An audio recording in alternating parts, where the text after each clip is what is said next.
번째 시간에 투 펀더멘탈 하이파시스 중에 제가 얘기한 것은 사이킥 디터미니즘 먼저 얘기했죠. 심리적 결정론. 그래서 심리적 결정론을 이해해야 정신 분석을 이해한다. 두 번째, 어쩌면 동전의 양면이기도 해요. 또 하나는 무의식적 심리적 과정, 무의식적 정신적 과정의 존재와 그 중요성을 억셉트해야 된다. 그래, 무의식의 세계를 존재한다고 인정할 것이냐, 그리고 무의식의 세계에 어느 정도 비중을 둘 것인가 하는 것이 정신분석에서 가장 중요하다는. 하나는 심리적인 결정론, 또 하나는 무의식의 세계에 대한 이해죠.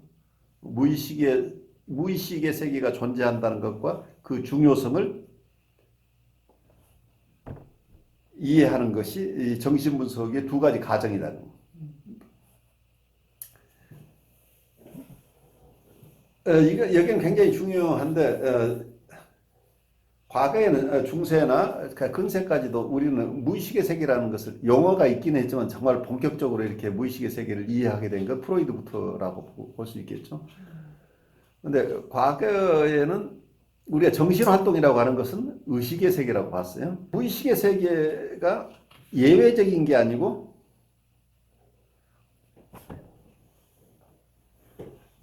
일반적인 것이다. 정상적인 과정 속에 무의식의 세계가 있다. 그러니까 어떤 얘기냐면, 의식이라고 하는 것은 예외적이다는 거예요.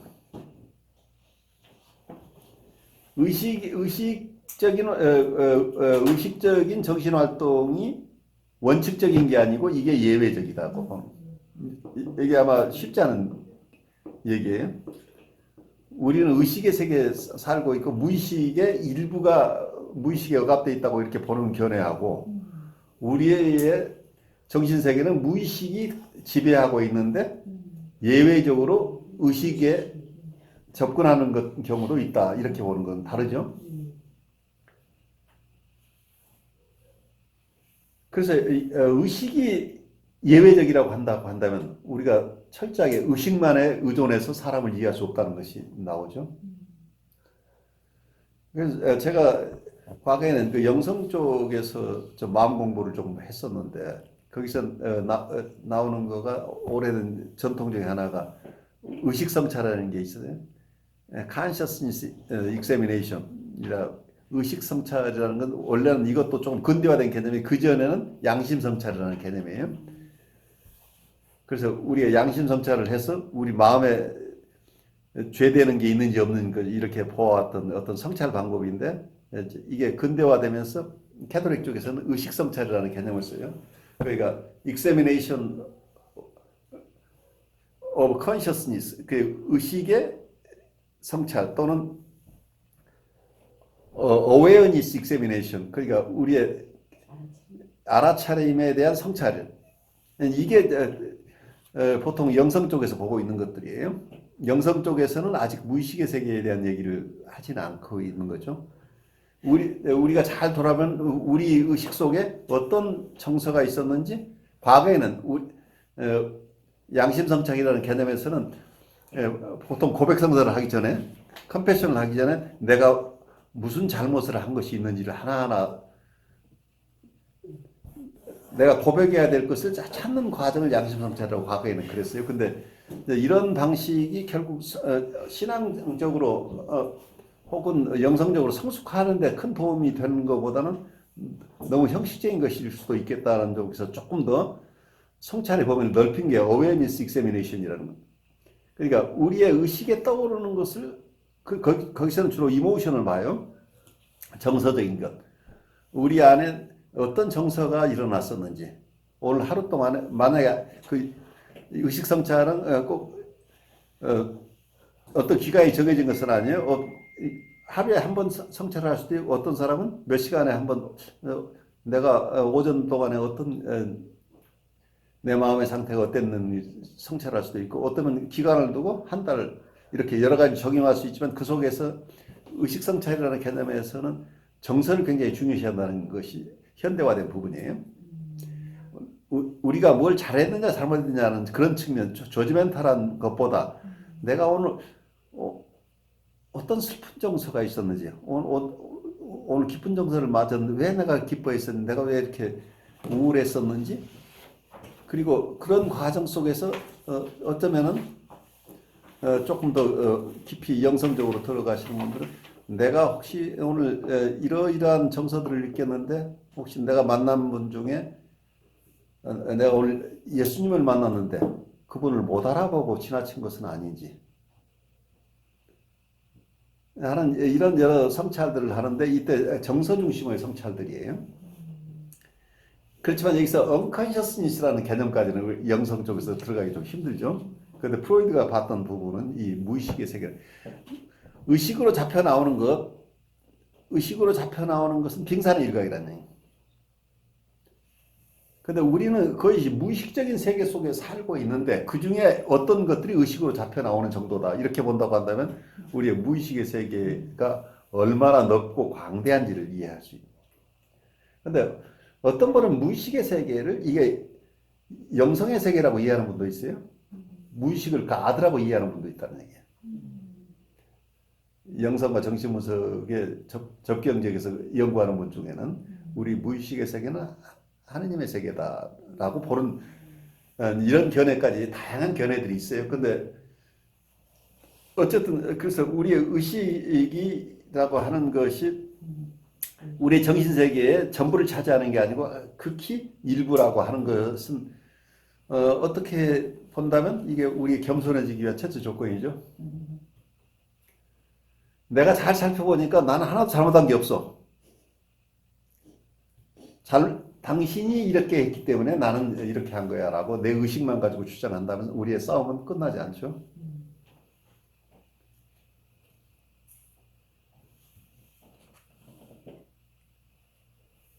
그런데 이 무의식적인 정신적인 활동들, 무의식적인 심적인 과정들, 무의식적인 정신적인 과정들은 정신병적인 사람에게서 여러분들이 잘 드러나는 것처럼 보이지만 사실은 여러분이 살펴보지 않아서 그렇지 우리가 정상적이라고 하는 사람들 안에서 똑같이 자주 계속적으로 활동하고 있다는 걸 이해해야 된다.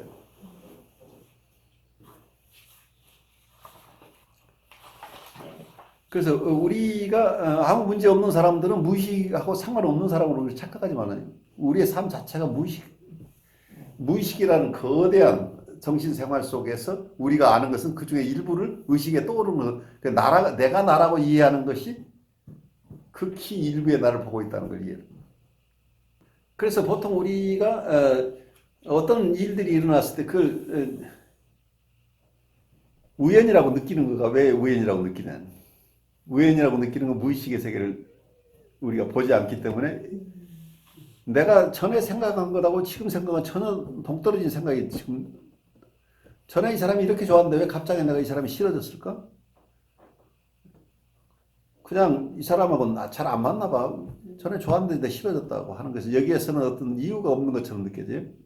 인과관계가 없는 것처럼 느끼는데 거기에는 내가 지금 이 사람을 싫어할 만한 이유가 반드시 있다니까.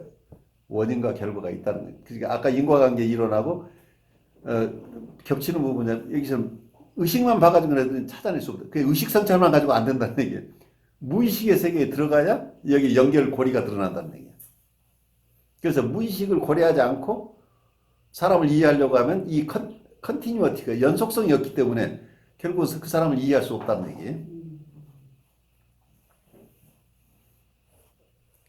그래서 어떤 무의식적인 원인들을 우리가 이해하기 시작하면 지금까지 겉으로 봐서는 아무 연관성이 없다고 느꼈던 것들의 연속성이 드러나게 된다는 거예요.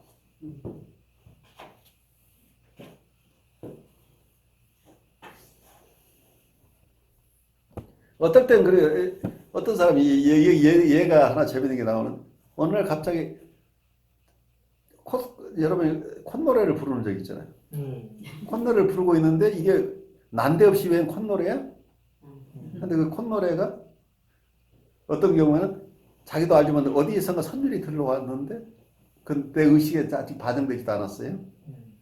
근데 그걸 내가 따라서 하고 있을지 모르겠다. 어디에 자극은 아직 무의식 속에 있지만 실제 내가 행동하고 있는 것은 나는 이게 불현듯 내가 그 노래가 하고 싶어졌으라고 하는데 사실은 어디에 원인이 있었다는 얘기예요. 그러니까 여러분들이 불현듯한 생각이라고 하는 것을 잘 그러니까 나에게 갑자기 아주 큰 인스피레이션이 생겼다 그러면 이게 마치 이게 외부에서 하이 파워 높은 데서 나한테 주어진 것으로 생각할 경우가 있는데 하나님은 그렇게 한가하신 분이 아닐 가능성이 있다는 걸 이해를 하셔야 돼요. 내 삶 속에 어떤 무의식적인 것들이 나에게 지금 수면 하에 있던 게 수면으로 올라와서 내가 이런 생각을 하게 돼. 이런 깜찍한 생각을 내가 할 일은 없고 이게 어디서 준 거야? 어디서 내가 선물로 받은 거야? 라고 우리가 할 가능성들이 꽤 있다는 거예요. 인과의 원칙들을 우리가 잘 살펴보지 않을 때 우리가 너무 많은 기적을 체험할 가능성도 높아요. 아까 무의식이 하나님의 세계라고 한다면 이제 우리가 이제 뭔가 말씀을 듣고 뭐 어떤 얘기를 듣고 그러면 이제 뭔가 깨달은 들이 올라오잖아요. 이제 특히 교회에서 뭐 어떤 말씀을 듣는데 그래서 하나님의 진리를 또다시 발견하고 그리고 이제 우리는 흔히 이제 성령의 도우심이구나. 그래서 그런 좀 단순하게 좀 그런 차원에서 정말 무의식의 세계 우리가 어떤 성찰할 수 있도록 돕는 누군가가 계시다면 성령님은 하나님과 동격이 계시니까 우리가 그래, 무의식의 세계는 정말 하나님의 세계일 수도 있겠다. 아직 뭔지도 잘 모르지만 저는 그 말씀할 때 그 생각이 떠올랐어요. 성 어거스틴이 그런 말을 했다고 하더라고요. 인간은 하나님으로만 채워져야 되는 빈자리가 있다. 그거는 어떤 정말 살아가면서 어떤 우리가 아무리 모든 걸 다 얻었다고 할지라도 그 공허한 빈자리는 하나님으로만 채워질 수 있다라는 어떤 그런 고백을 했잖아요. 그래서 바로 그런 자리가 그 무의식의 어떤 그런 자리가 아닌가 이런 생각이 좀 떠올랐어요. 그래요. 그러니까 이건 우리가 얘기하는 것은 지금 찰스 브레너 자연과학적인 측면에서 인간을 보는 거고 또 다른 측면에서 스피리추얼한 쪽에서 볼 때는 이 사람의 얘기하고 또 같은 현상을 보지만 또 다른 측면에서 우리가 접근할 가능성들은 충분히 열려 있다고 우리가 이해를 해야 돼요. 그래서 정신분석을 처음에는 영성관점이 무관하다고 보는 많은 견해가 있고 또 정신분석가 중엔 정신분석과 영성이 하나라고 보는 견해들도 얼마든지 있다는 걸 이해를 하셔야 돼요. 이걸 각자가 어떻게 받아들이냐. 그렇게 분석가 스스로의 퍼스널리티나 그분의 스피리추얼리티나 이런 여러 가지 다양한 백그라운드 속에서 정신분석을 바라보는 게 굉장히 달라요. 그래서 무의식을 이해하는 것 자체도 여러 가지로 볼 수 있겠죠. 무의식 속에 잠겨 있는 것이 우리가 억압한 것 뿐이겠느냐. 아니면 여러분이 어떤 남들하고 독특한 어떤 탤런트를 타고났다면 그 탤런트는 어디에 있겠어요? 받은 걸 수도 있잖아요. 그렇죠. 우리는 이미 태어날 때 가지고 태어난 게 있잖아요. 이네리턴스가 있다는 얘기예요.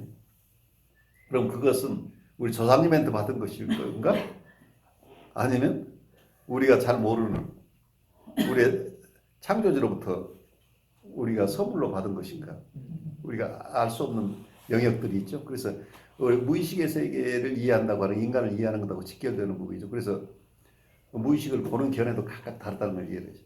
그런데 우리가 알지 못하는 세계가 있다는 것을 인정하는 것만도 큰 진정이잖아요. 우리의 교만함은 어디서 와요? 우리의 의식이 나라고 이해하는 것이 교만의 첫 번째죠. 안다. 내 의식에 잡혀나온 것이 나라고 그리고 내가 다 안다 옴니선스가 작용한다고 한다면 이게 바로 내가 우상이 되는 거죠. 내가 다 따져봤는데 나는 하나 잘못한 게 없고 당신이 다 틀렸어라고 하는 태도가 이제 이렇게 나오는 거잖아요. 그게 재고의 여지가 없는 게 내가 얼마나 열심히 나를 살폈는데 나는 당신한테 추워도 나쁜 생각이 없었어.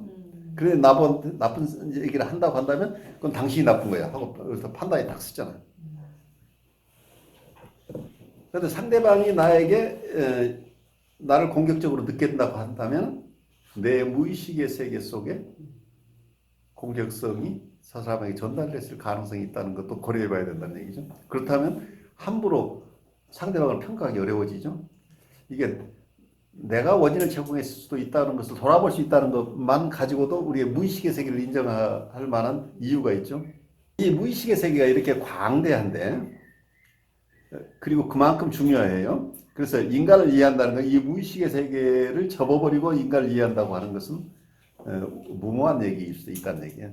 그런데 현재까지 발견된 방법으로서는 이 무의식의 세계를 탐구하는데 찰스 브레네가 믿기로는 정신분석적인 방법이 현재로서는 가장 유용한 툴이다 라고 이해하고 있어요. 두 가지가 우선 핵심이에요. 이 두 가지만 이해를 하면 다른 것들은 이제 여러분들이 세세한 것을 보는데 하는 심리적인 결정론 그리고 무의식의 세계의 존재와 그 중요성 이 두 가지를 이해해야 여러분들이 정신 분석을 이해한다고 할 수 있는 거죠.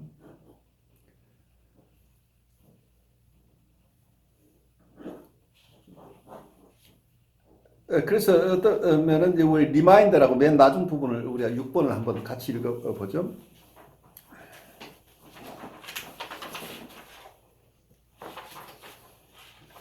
프로이드가 최초에는 정신적으로 심리적으로 어려움을 겪고 있는 환자들의 증상으로부터 어떠면 이 무의식 세계의 활동을 이해하게 됐죠. 그래서 심텀을 이해하면서 어떤 이 무의식의 세계를 발견했다 이렇게 볼 수 있겠죠. 그래서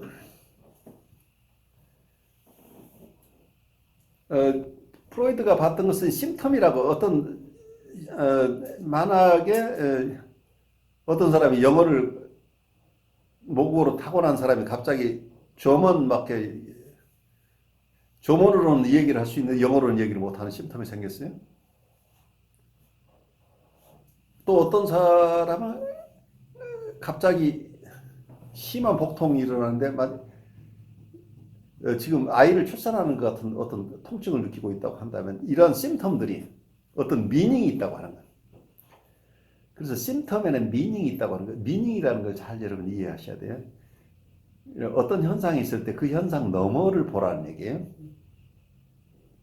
그래서 내담자의 얘기를 있는 그대로만 보지 말고 리터럴리만 보지 말고 그 얘기 속에 그 너머에 있는 무의식의 세계를 우리가 이해하는 게 굉장히 중요하겠죠.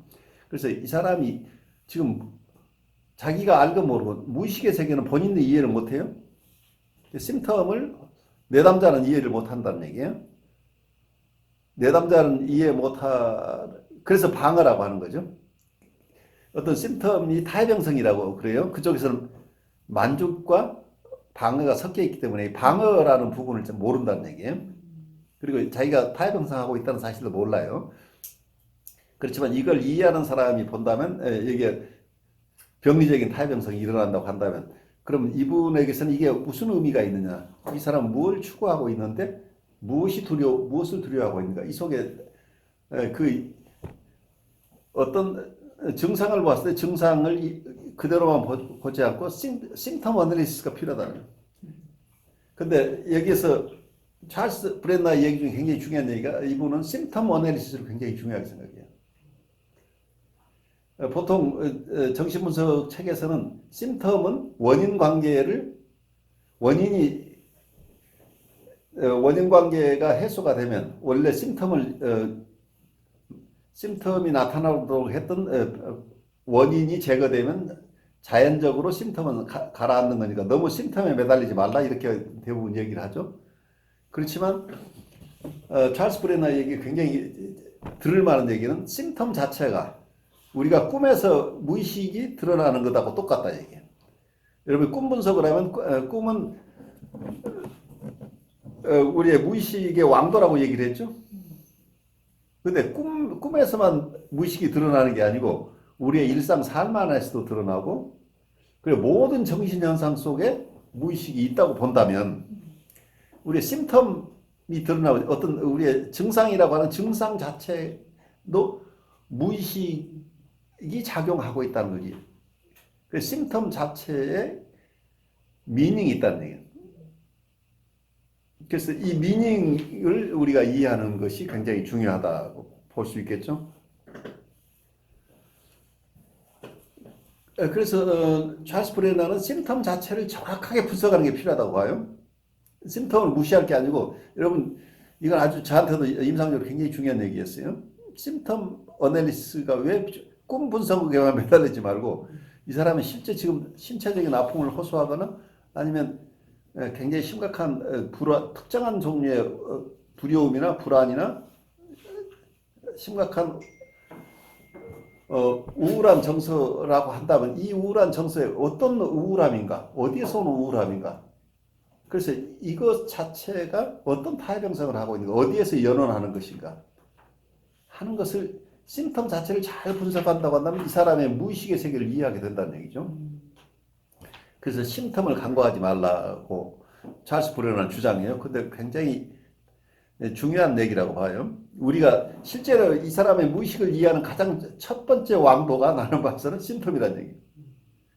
지금 이 사람이 호소하고 있는 것 자체가 무의식을 얘기하고 있다는 걸 우리가 이해해야 된다.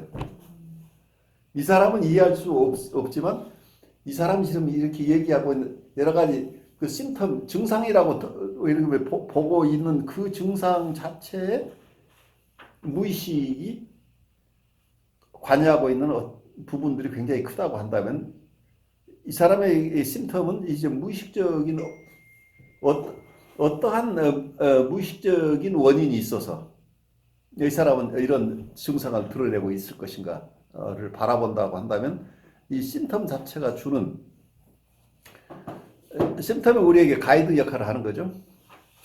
심텀을 바라봐야 이 사람을 이해할 수 있다는 얘기예요. 심텀을 무시하면 안 된다는 얘기죠.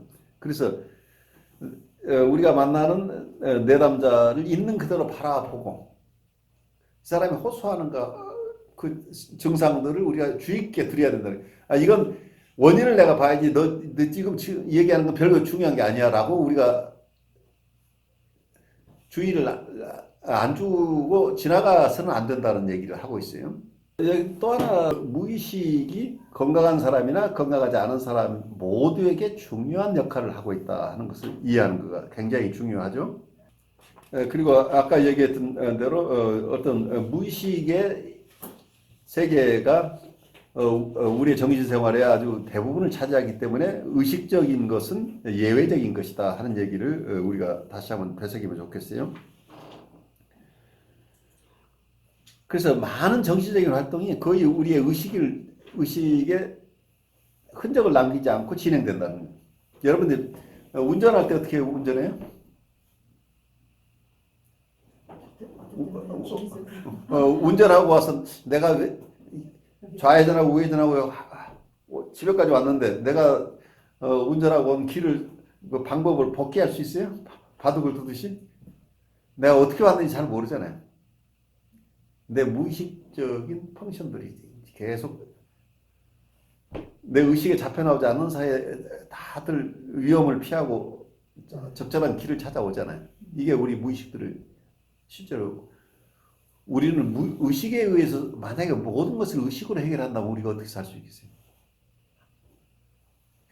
우리가 의식적인 활동으로만 산다면 우리가 엄청나게 많은 데이터 분석을 해야 되겠죠?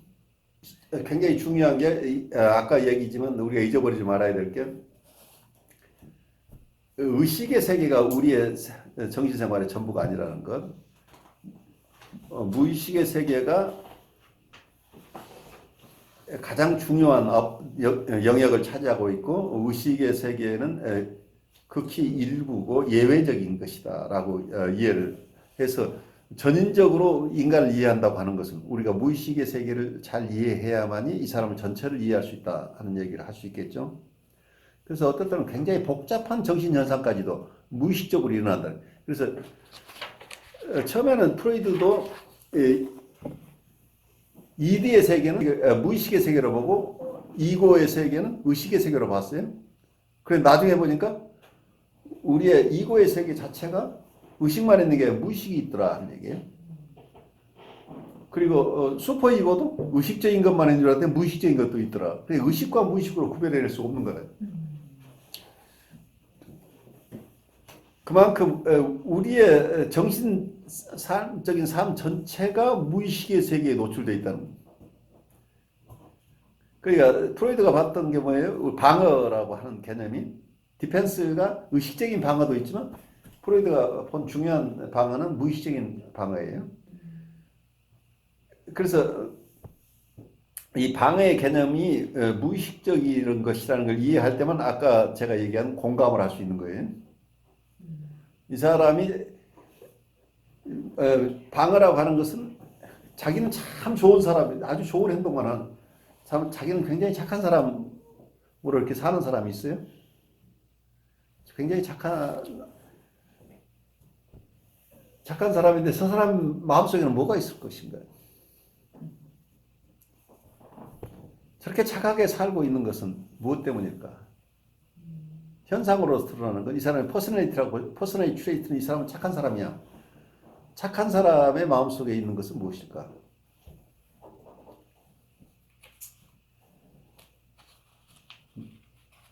많은 경우에 그 속에는 복합적인 것들이 숨겨져 있죠. 착하게 살아야만 됐던 과거가 숨겨져 있잖아요. 착하게 산다는 사람들은 대부분 얼라이브니스가 없잖아요. 생기가 없잖아요. 방어는 외부 세계에 대한 방어이기도 하지만 대부분 자기에 대한 방어예요. 자기의 의식에 대한 방어. 무의식에 있는 것들이 의식화가 되지 않도록 하는 것이 무의식적인 방어예요. 그 자기의 숨겨진 어떤 것들이 착하지 않은 부분들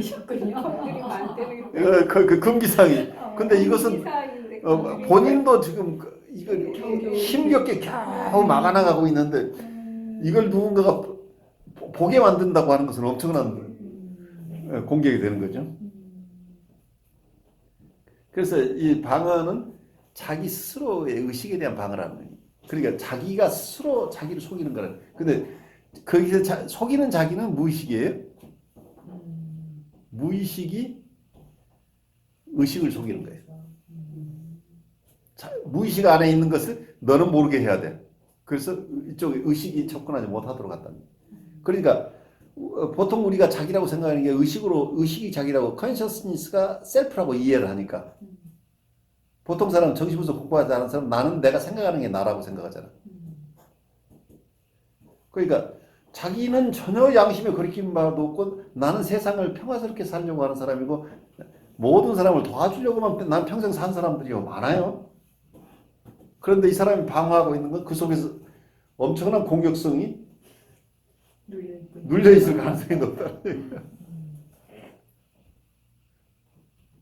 그래서 자기 스스로 방어하고 이 방어를 깊이 이해해야 되고 이런 공감을 할 수 있기 때문에 이 얘기를 하는데 우리가 많은 경우에 사람들하고 싸우는 이유가 이 사람이 알고 일부러 그런다고 느낀단 말이에요. 자기 안에 있는 못된 것을 자기가 다 알고 있으면서 감추고 있다고 감추고 있는 게 아니고 자기 무의식이 자기를 자기도 모르는 거예요, 자기를. 그러니까 자기가 자기를 모르는 게 방어라는 거예요. 그러니까 다른 사람이 당신은 이런 사람이라고 하는 얘기 자체가 이 사람들은 엄청난 공격이라는 얘기예요. 자기는 한 번도 그렇게 생각해 본 적이 없고 느낀 적이 없는 거예요. 문제는 굉장히 중요한 거 이상적인 자기를 가지고 있으면 나는 세상에 착한 사람이야. 나는 세상을 이롭게 하는 사람이고 좋은 일을 하는 사람이고 이제 이런 자기가 그런 이상화된 자기를 가지고 있으면 생각도 그런 생각만 하게 되고 느낌도 거기에 걸맞는 느낌만 받는 거예요. 실제로 이 사람들은 거룩한 생각과 거룩한 느낌을 받아요. 근데 거기에 억압되어 있는 것들은 무의식의 세계에서 자동적으로 오토매티컬리 처리된다. 의식을 거치지 않고 자동적으로 여기에 불편한 생각이나 남에게 대한 공격성이나 자기에 대한 부끄러움이나 우울한 생각이나 이런 것들은 자동적으로 억압되어 버린다는 거예요. 그래서 이분들 스스로가 자기를 거룩하고 착하고 세상에 가장 유익한 존재로만 생각하고 그렇게 느끼고 있다는 거예요. 그러니까 만약에 누군가 분석가가 이런 상황에 있는 사람한테 바로 해석적으로 들어간다고 하면 난리가 나는 거란 말이에요. 이런 얘기가 나올 거 아니야. 근데 이 사람은 양심적인 얘기예요. 이 사람 의식에서 생각하는 양심이에요. 이 칸셔스가. 칸셔스니스 속에서 칸셔스라고 하는 것도 의식적인 거예요. 내가 한 번도 나쁜 생각을 한 적이 없는데 넌 나보고 나쁘다고 한다. 내가 누구를 공격하려고 했다고? 나한테 그런 나쁜 마음이 있다고 당신이 나를 지금 얘기를 하는데 나를 도대체 어떻게 보고 이런 얘기를 하느냐고 노발대발할 상황이 발생하는 거란 말이에요. 근데 이게 일상 삶에서 생기면 이렇게 직접 충돌이 되지만 분석 속에서 나오게 되면 그분들이 어떻게 행동하느냐 하면 선생님 얘기 들은 게 정말 많네요. 선생님이요. 내가 정말 그렇군요. 이렇게 훌륭한 선생님을 만났는데 근데 어제하고 오늘하고 얘기 들어보니까 내가 이제 충분히 저 혼자 저를 잘 이해할 수 있겠어요. 선생님 고마웠습니다 그동안 하고 바로 떠날 준비한 날이. 바로 따라주세요. 그걸 이해를 해서 그래서 이게 보통 단기 상담에서 칭찬받는 사람이 굉장히 많아요. 그리고 치료 성과 최고로 좋다고 그리고 객관적인 평가를 설문지를 줘도 다 아주 좋은 도움 받았다고 다 쓰는데 사실은 이게 방어라. 그게 떠나는군요. 이게 바로 전이 저항이라는 거죠. 저항이 일어나는 거예요. 더 이상 당신하고 얘기하고 싶지 않다. 저렇게 엉뚱한 소리를 하는 사람한테 내가 시간 낭비할 필요가 없다는 결론을 내리고 그런데 내가 이런 얘기를 내 정서를 드러냈다간 또 노발대발하고 나를 무슨 수를 써서 얽어맬 테니까 아주 좋은 말 하고 떠나겠다는 얘기예요. 그래서 체면을 세워주고 조용히 사라지는 게 근데 그걸 자기 치료 성과가 좋다고 상담자들이 그냥 이게 기고만장하게 될 가능성이 있다는 얘기예요. 실제로 사람들의 무의식 그리고 방어 그 방어는 무의식적인 방어고 이 사람은 방어하는 것을 자기가 의도적으로 방해하는 거 아니라는 걸 이해해야만이 이 사람들을 공감해낼 수가 있다.